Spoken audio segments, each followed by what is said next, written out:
اے اپنے آپ کو مسلمانوں کے زمرے میں شمار کرنے والے لوگوں سن لو، یا ایھا الذین آمنوا ادخلوا فی السلم کافہ، اے ایمان والو تم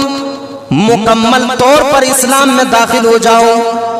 میرے عزیز ساتھیوں، آج ہم اور آپ اپنے آپ کو مسلمان کہتے ہیں، آج ہم اور آپ اپنے آپ کو مسلمان تصور کرتے ہیں، جب ہم اور آپ بے نمازی ہیں، ہم اور آپ زکوٰۃ ادا نہیں کرتے، کیا ہم اور آپ مسلمان ہیں؟ اللہ کے نبی صلی اللہ علیہ وسلم فرماتے ہیں کہ ایک مسلمان اور کافر کے درمیان میں فرق کرنے والی چیز اگر کوئی ہے تو وہ نماز ہے۔ اگر ایک انسان نماز نہیں پڑھتا ہے تو وہ انسان اپنے آپ کو مسلمانوں کے زمرے میں شمار نہیں کر سکتا ہے۔ اللہ کے نبی کہتے ہیں کہ مسلمان اور کافر کے درمیان میں فرق کرنے والی چیز نماز ہے۔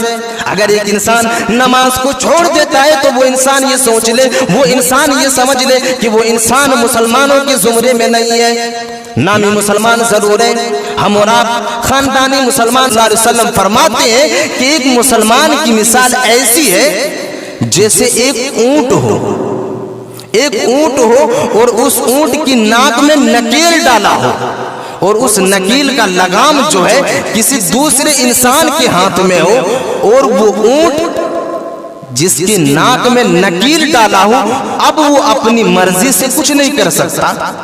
کیونکہ اس کے ناک میں نکیل ڈال دیا گیا ہے، اور نکیل کا لگام جو ہے ایک دوسرے انسان کے ہاتھ میں ہے۔ اب وہ انسان اس اونٹ سے جو چاہے کروا سکتا ہے،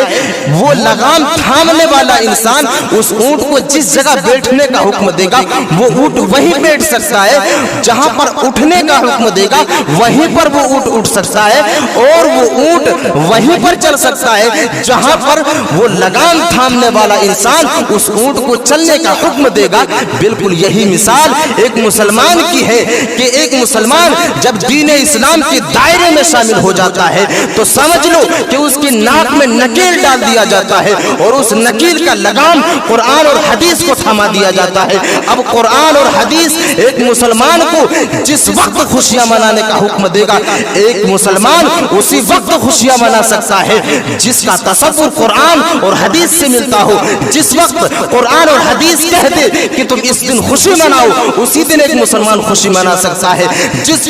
وقت ایک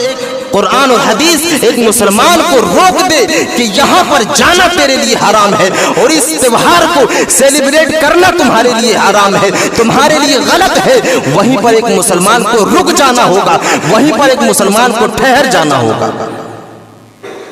یہ مسلمان کی مثال ہے کہ اس کا لگام جو ہے قرآن اور حدیث کو تھما دیا گیا ہے۔ اب ایک انسان قرآن اور حدیث کو چھوڑ کر کے کسی طرح کے تہوار کو سیلیبریٹ نہیں کر سکتا ہے، کسی طرح کے تہوار میں خوشیاں نہیں منا سکتا ہے، اور اسی تہوار کو سیلیبریٹ کر سکتا ہے جس تہوار کو سیلیبریٹ کرنے کا حکم اللہ تبارک و تعالیٰ نے دیا ہو یا اللہ تبارک و تعالیٰ کے رسول نے دیا ہو۔ اسی لیے اللہ تبارک و تعالیٰ قرآن مجید کے اندر ارشاد فرماتا ہے، یا ایھا الذین آمنوا ادخلوا فی السلم کافہ، اے ایمان والو سن لو، اے نمازیو سن لو، اے اپنے آپ کو مسلمانوں کے زمرے میں شمار کرنے والے لوگوں سن لو، یا ایھا الذین آمنوا ادخلوا فی السلم کافہ، اے ایمان والو تم مکمل طور پر اسلام میں داخل ہو جاؤ۔ میرے عزیز ساتھیوں، آج ہم اور آپ اپنے آپ کو مسلمان کہتے ہیں، آج ہم اور آپ اپنے آپ کو مسلمان تصور کرتے ہیں، جبکہ جب ہم اپنے غریبان کے اندر جھانکیں گے، جب ہم یہ تصور کریں گے، جب یہ سوچیں گے کیا ہمارا تعلق مسلمان سے ہے، میرے عزیز ساتھیوں ہم اور آپ بے نمازی ہیں،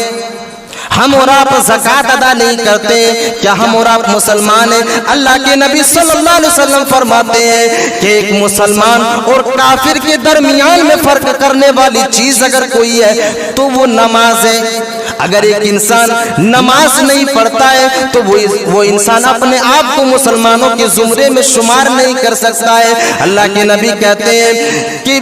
مسلمان اور کافر کے درمیان میں فرق کرنے والی چیز نماز ہے۔ اگر ایک انسان نماز کو چھوڑ دیتا ہے تو وہ انسان یہ سوچ لے، وہ انسان یہ سمجھ لے کہ وہ انسان مسلمانوں کے زمرے میں نہیں ہے۔